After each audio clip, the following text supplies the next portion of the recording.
Bonjour à tous et à toutes. Je m'appelle David Martello, je suis donc un médecin en santé publique et médecine préventive. Je travaille en Montérégie, puis j'ai le bonheur de faire partie de l'Institut universitaire sur les dépendances comme chercheur aussi.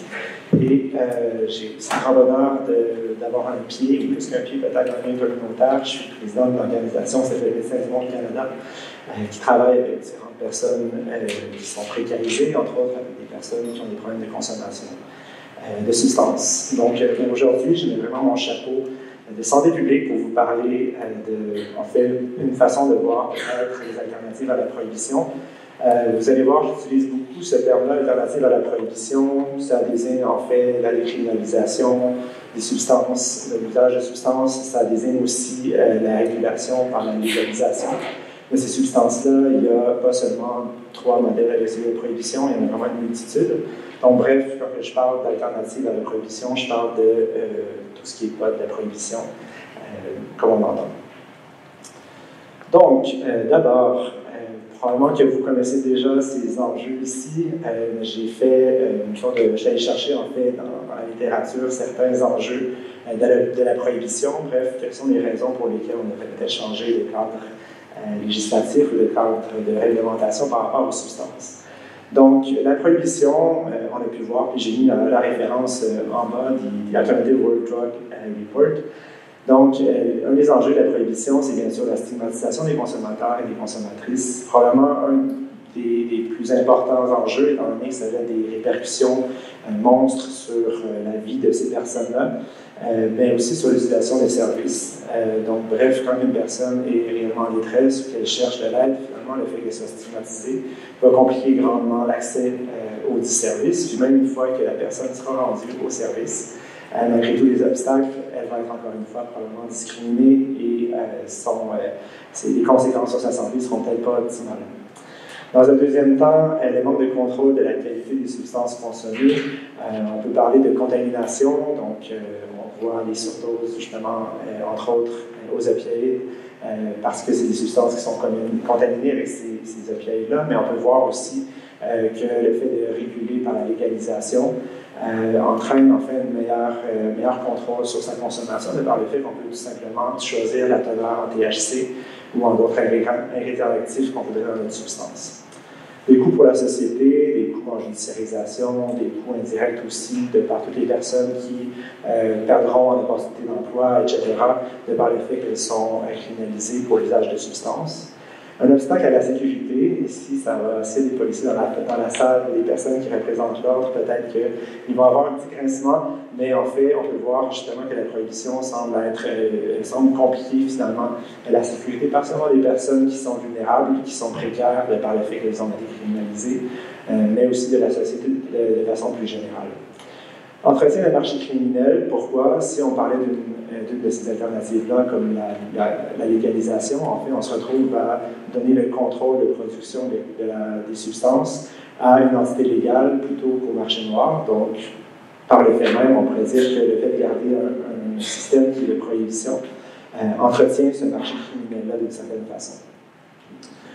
L'entrave aux droits humains, en fond, le simple fait en fait, d'être criminalisé pour une consommation, il n'y a pas beaucoup d'actes qu'on connaît qui sont en fait des actes pour lesquels le seul risque ou les risques majeurs, disons, sont portés à soi-même et qu'on va criminaliser. L'usage de substances en est un, particulièrement de substances qui sont plus inoffensives que celles qui sont légales en ce moment. Et une menace à la santé publique, par exemple la crise de surdose aux opioïdes. En fait, ce que je fais en Montérégie, c'est justement de faire des suivis par rapport aux personnes qui sont victimes de surdose. Et la prohibition en fait complique beaucoup notre travail. On a besoin justement d'exemptions à certaines lois, on a besoin de contourner un peu les règles, disons, pour pouvoir avoir accès à des informations qui vont nous permettre de réellement aider les personnes. Ce qu'on a fait dans certaines régions, c'est qu'on s'est mis en statut d'enquête. L'enquête nous permet d'avoir accès à des données qui sont nominales, par exemple, puis d'offrir réellement aux personnes, est-ce que vous voulez qu'on vous dise qu'est-ce qu'il y avait réellement dans votre substance ou non. Bref, une sorte d'analyse de substance un peu institutionnalisée. Mais le fait d'avoir cette exception-là, disons, qui est prévue dans la loi de santé publique, nous permet d'agir en dehors des contours, disons, de la loi réglementant certaines drogues et autres substances au niveau canadien. Quand on sait tout ça, pourquoi ça serait un peu stupide en fait de se dire qu'on veut garder réellement un cadre légal comme celui-là? Pourquoi est-ce qu'on n'a pas changé déjà? Et c'est là qu'il va y avoir des liens justement avec ce que Serge et Lynn ont déjà dit. Ici, c'est un de plusieurs auteurs, bref, qui s'est prononcé sur cette question-là. Il y a un rôle important des principes normatifs. Je pense que c'est Serge qui le mentionnait tantôt. Dans le fond, les normes, qu'est-ce qui influence réellement les gens? C'est ce qu'on pense être correct, ce qu'on pense ne pas être correct. Et qu'est-ce qui influence ces perceptions-là? C'est beaucoup dans les discours. Puis on a pu le voir très bien avec le War on Drugs qui a commencé aux États-Unis.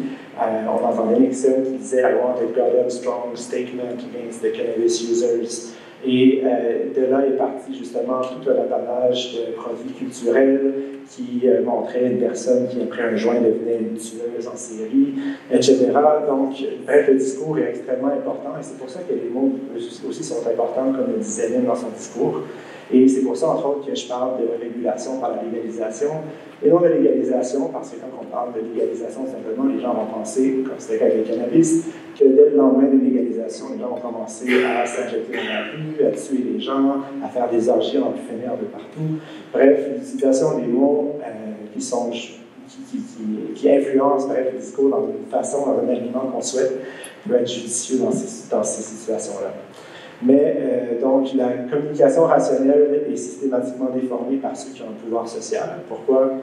Quand on a le pouvoir, souvent on veut le garder, surtout quand on est élu par une population et que notre vie en dépend un peu, bref, comme les décideurs politiques qu'on a dans n'importe quel pays, c'est pas seulement ici, mais on veut garder ce pouvoir-là et on veut finalement, on se sent toujours une bonne personne, on veut imposer un peu nos valeurs, nos intérêts à la population. C'est la logique derrière la politique. Bref, on pense qu'on sait qu'est-ce qui va faire que la société va être meilleure ou que notre groupe privilégié, peu importe nos raisons d'être au pouvoir, va se sentir mieux.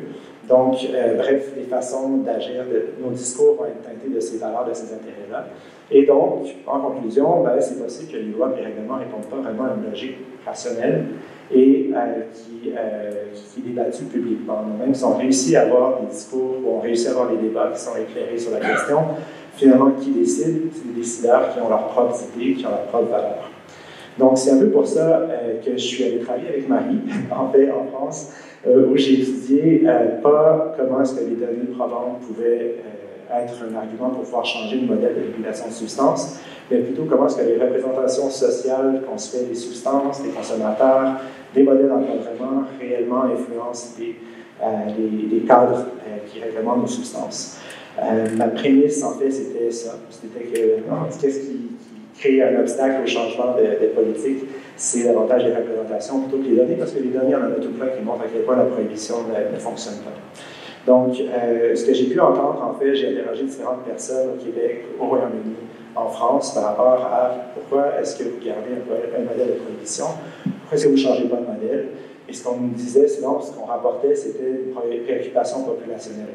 Oui, je comprends, les personnes qui ont des problèmes de consommation, notre modèle de prohibition les renforce encore plus qu'ils le sont déjà, mais il faut penser aux enfants, d'où je devrais avec les enfants, ces personnes vulnérables, il faut les protéger, on veut tout faire pour qu'ils ne deviennent pas les prochains, et là, tous les termes que les personnes peuvent utiliser, junkies, drogués, etc.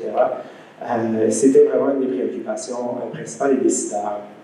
Mais aussi, ce qui ressortait, c'était le besoin de démontrer les bienfaits des modèles alternatifs à la prohibition pour générer une adhésion plus large. Bref, on nous disait, OK, si tu veux changer de modèle, il faudrait que tu nous montres que tu as vraiment les données, que la décriminalisation ne va pas, dans la balance des pour et des contre, être un moins bon modèle que celui de la prohibition. Même chose pour la légalisation. Un peu problématique dans le fait qu'on voit qu'étant donné qu'on a tellement de difficultés à passer d'alternatives à la prohibition qu'il faut avoir des modèles alternatifs de facto. Bref, la police, comme au Royaume-Uni, qui décide de ne plus criminaliser des usagers, ou simplement un gouvernement ou des personnes même qui sont un peu plus alignées sur la question, qui décident de donner une directive pour, sans l'inscrire dans la loi, changer de modèle. C'est ce qui a permis, bref, d'avoir des situations qui sont peut-être un peu mieux adaptées dans différents pays, mais c'est ce qui fait que aussi c'est difficile de pouvoir utiliser ces modèles-là réellement, étant donné que ça va être clair sur papier tout le temps ce qui se passe réellement dans les différents pays. Et la nécessité d'un débat sociétal, c'était ce qui est ressorti aussi. On disait, bon, okay, si jamais on n'a pas de données, bien, au moins il faudrait pouvoir en parler de façon plus large avec différents groupes pour voir quel est réellement le vrai modèle qu'on voudrait. Ce qu'on a essayé de faire, dans le fond, dans une des conférences des journaux annuels de santé publique, où on posait aux personnes la prémisse de demain, on légalise la cocaïne ou les stimulants. Donc, demain, on légalise les psychédéliques, demain, on légalise les opioïdes. C'est quoi notre encadrement? Si on veut un encadrement qui est strict, qu'est-ce qui reste illégal, qu'est-ce qui devient légal, comment est-ce que les gens peuvent se procurer des substances, sous quelles conditions, etc. C'est ce qu'on a essayé de faire. Parce que, dans le fond, si on essaie de se prononcer pour ou contre la légalisation, pour ou contre la décriminalisation, chacun a une perception différente de ces modèles-là dans leur tête. Ça ne sert pas vraiment à grand-chose. Il faut vraiment statuer sur des modèles qui sont précis et pour lesquels on va exposer vraiment les différents critères qui, ensemble, forment ce modèle. Donc, bref, qu'est-ce qui parlerait à des décideurs? Puis probablement, je vais dire que je suis biaisé avec la manuel de santé publique, mais ce qu'on essaie de faire, en fait, c'est de présenter la décriminalisation, la légalisation comme étant en soi une politique publique qui est favorable à la santé. Au même titre qu'une politique qui garantit une meilleure alimentation à des jeunes, une politique qui va aider les personnes ou aider, par exemple, une communauté à avoir des espaces verts. Donc, on pourrait voir justement la décriminalisation, la légalisation comme une politique publique favorable à la santé. Qu'est-ce que c'est une politique publique? J'ai mis des définitions ici. Donc, une action stratégique menée par une autorité publique pour atténuer ou favoriser certains phénomènes qui se manifestent dans la population.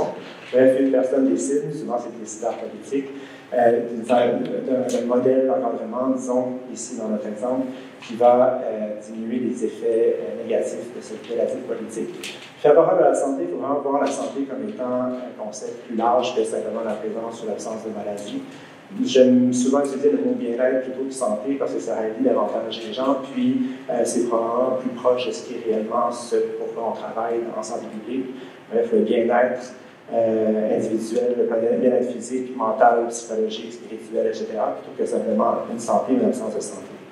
Puis, les politiques favorables à la santé, donc, améliorent les conditions dans lesquelles vivent les gens. Le mot condition est bien important ici, parce que oui, on veut travailler sur, améliorer la situation des personnes, mais ce qui a un grand impact, entre autres, c'est l'environnement. L'environnement politique, l'environnement économique, l'environnement social et tout ce qu'on dit depuis tantôt, les valeurs, les normes, les intérêts, ça fait partie de l'environnement social des individus et des consommateurs et consommatrices. Donc, pourquoi c'est utile de travailler au niveau des politiques? En fait, c'est que ici, c'est un modèle qui est quand même connu depuis plusieurs années, le modèle écologique. On voit qu'un individu, en fait, et tout ce qui influence sa santé se trouve dans différents cercles concentriques. Donc, vous voyez, bon, il y a l'intrapersonnel, une personne qui va avoir, par exemple, une bonne estime de soi. L'interpersonnel, comment est-ce qu'on se lie à d'autres personnes, à notre famille, à nos proches. Ensuite, le lieu communautaire, donc l'organisation communautaire, et organisationnel et politique. Un exemple, par exemple, justement, de notre politique qui est prohibitionniste, mais on voit que ça a été lié au niveau organisationnel dans nos systèmes de santé à des approches qui sont discriminatoires envers les consommateurs de substances. Le fait d'avoir légalisé le cannabis, en fait, on le voit beaucoup dans nos cliniques. Les médecins se font constamment demander qu'est-ce que j'aimerais faire avec la consommation de cannabis, est-ce que selon vous c'est problématique, est-ce que c'est correct? Bon, pour différentes raisons justement qui sont liées au discours de la prohibition, on n'a pas du tout formé les professionnels de la santé pour accompagner des personnes qui réellement se posent des questions légitimes sur la consommation. C'est une autre chose. Mais quand même, ça montre à quel point la politique, en fait, est clairement liée aux autres niveaux, disons, d'influence du bien-être des individus. Puis nous, on travaille sur les déterminants de la santé, c'est le jargon qu'on utilise, qui se trouve dans chacune de ces cercles concentriques-là. Donc, encore une fois, un document super intéressant c'est écrit document de travail, mais je vais trouver d'autres versions de ces documents-là, mais qui est fort intéressant parce que ça montre justement pourquoi est-ce qu'on pourrait passer d'une approche de sécurité publique, pour une approche qui est davantage contraignante ou répressive, à une approche de santé publique. Et encore une fois, déclaration d'intérêt, je suis en santé publique, donc j'ai probablement une vision biaisée de ce qu'est la santé publique. Mais quand même, je pense que les avantages de passer d'une approche de criminalisation à une approche de santé publique permettraient, entre autres, d'avoir une approche qui est scientifique, qui est basée sur les données probantes. On a vu, et je suis totalement d'accord avec Lynn, que les données probantes, en fait, même si on pense que c'est ce qui est le plus objectif dans le monde, comme dans le milieu de la recherche, on se rend compte à quel point on est capable d'influencer les données, on est capable d'influencer qui a accès à quelle information, comment est-ce qu'on présente. Bref, les données probantes sont aussi d'une certaine façon biaisées, mais on sait que c'est ce qui parle beaucoup à certains décideurs, donc on pourrait peut-être les utiliser en essayant d'avoir le souci objectif autant que possible quand même. Mais on pourrait donc, avec l'approche de santé publique, montrer que les données sont probantes. Une considération des droits humains et de la justice sociale avec les inégalités sociales de santé, les ISS. Heureusement, la santé publique s'humanise. Bon, on peut peut-être avoir des doutes par rapport à la gestion de la COVID, mais quand même, dans les faits, on utilise beaucoup plus les approches avec des citoyens partenaires, les approches qui sont consultatives, on essaie de se rapprocher un peu des besoins exprimés. Bref, on comprend un peu mieux aussi qu'est-ce qui a un impact sur la santé des individus, puis on sait qu'on n'a pas du tout la vérité absolue. La vérité vient des personnes qui vivent justement ces réalités-là. Donc, on a une santé publique qui s'est humanisée avec le temps, puis qui, en son centre, a justement un souhait de justice sociale, puis de lutte aux inégalités sociales de santé. Et pour faire ça, en fond, on tient compte de la complexité de ce qui est la santé, le bien-être des individus, en travaillant sur différents déterminants de la santé dans tous les cercles, tous les niveaux concentrés que je vous ai montrés. Puis, pour pouvoir faire ça, il faut avoir pas seulement une stratégie, dire, bon, je vais faire une campagne de communication et il n'y aura plus de stigmatisation dans aucune de nos institutions. Ça ne marche pas vraiment comme ça. Il faut penser à plusieurs stratégies. Ici, c'est un des cadres qu'on utilise justement pour penser à différentes stratégies pour intervenir en santé. On intervient sur les individus, on essaie de travailler avec eux sur des compétences personnelles, sociales, qu'on sait qui peuvent être protectrices, ou les aider finalement dans une dynamique d'empowerment à mieux avoir un meilleur contrôle sur leur santé ou sur leur bien-être. Il y a l'action communautaire qui est là, les environnements favorables, dont je vous parlais tout à l'heure, les environnements politiques, économiques, sociaux, législatifs. Il faut travailler aussi en même temps sur les services de santé, les services sociaux. Et vous le voyez, justement, dans ces cadres-là, encore une fois, une politique publique saine est importante. Et tout ça pour dire que oui, si on changeait finalement de cadre politique et qu'on y allait avec la décriminalisation, la légalisation, il ne faudrait pas juste s'arrêter là. Il faudrait le faire d'une façon qui est réellement socialement responsable. Il faudrait le faire d'une façon qui est premièrement informée par les personnes qui souffrent davantage de la criminalisation. Parce que ces personnes-là qui connaissent toutes les implications de ce qui fait que ce modèle-là a fini par les mettre au fond du baril. Il faut aussi le faire d'une façon qui est concertée avec les milieux communautaires, avec les personnes qui réellement sont dans le quotidien des gens que je viens de vous décrire, mais en ayant, bref, une collaboration qui est réelle, mais qui n'est pas non plus dans une dynamique de pouvoir institutionnel entre l'institution de la santé et les pauvres citoyens, mais vraiment être dans une dynamique plus bilatérale.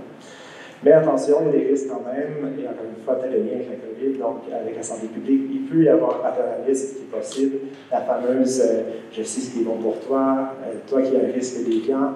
Il faut faire attention, il faut quand même avoir une vision lucide sur la chose, puis le fait justement de donner un pouvoir à différentes personnes qui est égal.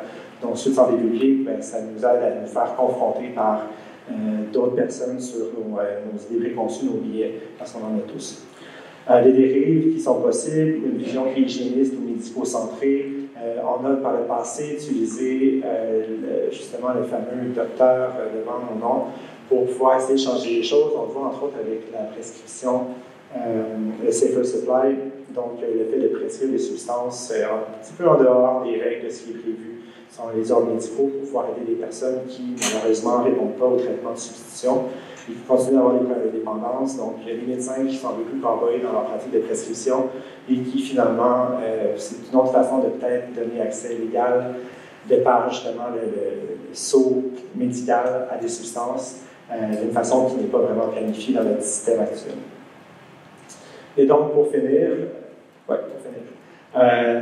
encore Habermas parlait de comment est-ce qu'on pourrait, justement, avoir une force d'influence pour pouvoir changer le modèle de régulation des substances, donc de passer à autre chose que la prohibition. Et c'est ce qu'il appelle les policy constellations, donc les constellations des politiques. En gros, c'est tout simplement le fait d'avoir des personnes qui représentent différents groupes, différentes réalités, qui sont les experts de leur vécu, qui sont les experts de la théorie, qui sont les experts, bref, de réalités qui sont à prendre en compte finalement dans une coalition plus large pour essayer d'influencer les décideurs, qui sont vraiment ceux qui ont le gros bout du bâton sur les décisions pour l'encadrement politique des substances. Bref, ces constellations-là, c'est tous ces groupes-là qui ont une importance tout aussi grande, que ce soit des personnes qui sont affectées par le cadre législatif, par leur consommation de substances, que ce soit des instances de santé publique, que ce soit des instances qui représentent l'ordre, policiers, etc., ou judiciaires, ou que ce soit des décideurs, que ce soit des organismes communautaires, bref, d'avoir un discours qui est réellement horizontal et pas dans une dynamique de pouvoir. Puis, une façon de voir cette influence politique-là, cette influence stratégique-là, c'est, bon, en santé publique, vous le voyez, on est toujours en train de parler de cadre, mais c'est un que j'aime beaucoup, celui de Kingdon, en fait, où on voit c'est quoi la fenêtre d'opportunité politique. Elle est influencée par trois choses. Il faut être prêt, quand arrive cette fenêtre-là, il faut être prêt en ayant bien circonscrit c'est quoi le réel problème. C'est ce que j'ai fait en commençant la présentation aujourd'hui sur les enjeux de la prohibition. Donc, de bien les documenter. La politique, ça, c'est un peu la proposition qu'on a finalement à faire. C'est donc détailler réellement qu'est-ce que ça veut dire une décriminalisation, quel genre de décriminalisation on souhaite vraiment avoir. Comme le disait Serge, il faut faire attention finalement parce que la décriminalisation, ce n'est pas nécessairement la meilleure option. Il faut vraiment penser à comment on la ferait. Même chose pour la légalisation, ça serait quoi les avantages. Donc, il faut continuer de documenter ça et de la documenter pas seulement sur papier avec des études, de la documenter aussi sur des effets ou des perceptions ou qu'est-ce que les gens pensent réellement de ce qui est une légalisation. Et finalement, la politique, donc, il faut jouer de notre influence stratégique auprès des décideurs. On a pu voir justement que Mme Ajou, finalement, était peut-être pas tant alliée dans le vote ou pas. Il faut connaître un peu ces informations-là, à savoir qui se place où, pour, une fois qu'on connaît le problème, on peut proposer une solution, mais on puisse amener cette personne-là qui a le gros bout du bâton à pouvoir prendre une décision qui va dans le sens de la proposition qu'on souhaite lui faire, au moment où il y aura la fenêtre d'opportunité qui s'ouvrira. Bref, ce que je vais vous dire aujourd'hui, c'est que malgré les conséquences néfastes du régime de prohibition, on continue quand même à garder des politiques qui sont assez prohibitionnistes, et même dans un exemple comme le Portugal, on a eu beau changer de politique d'encadrement, on a gardé quand même un paradigme prohibitionniste dans un cadre légal de décriminalisation. Il faut concevoir les alternatives à la prohibition comme des politiques publiques favorables à la santé, si vous y adhérez bien sûr, mais ça les rend plus accessibles du point de vue des décideurs, donc on commence à parler un langage peut-être auquel ils s'identifient davantage. Puis, un débat sociétal et des alliances entre différents groupes concernés pourraient faciliter l'adoption d'alternatives à la prohibition.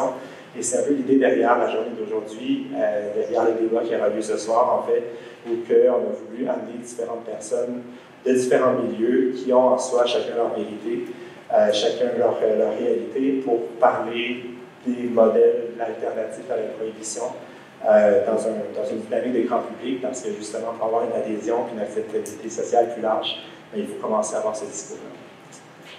Donc voilà, merci beaucoup pour votre temps.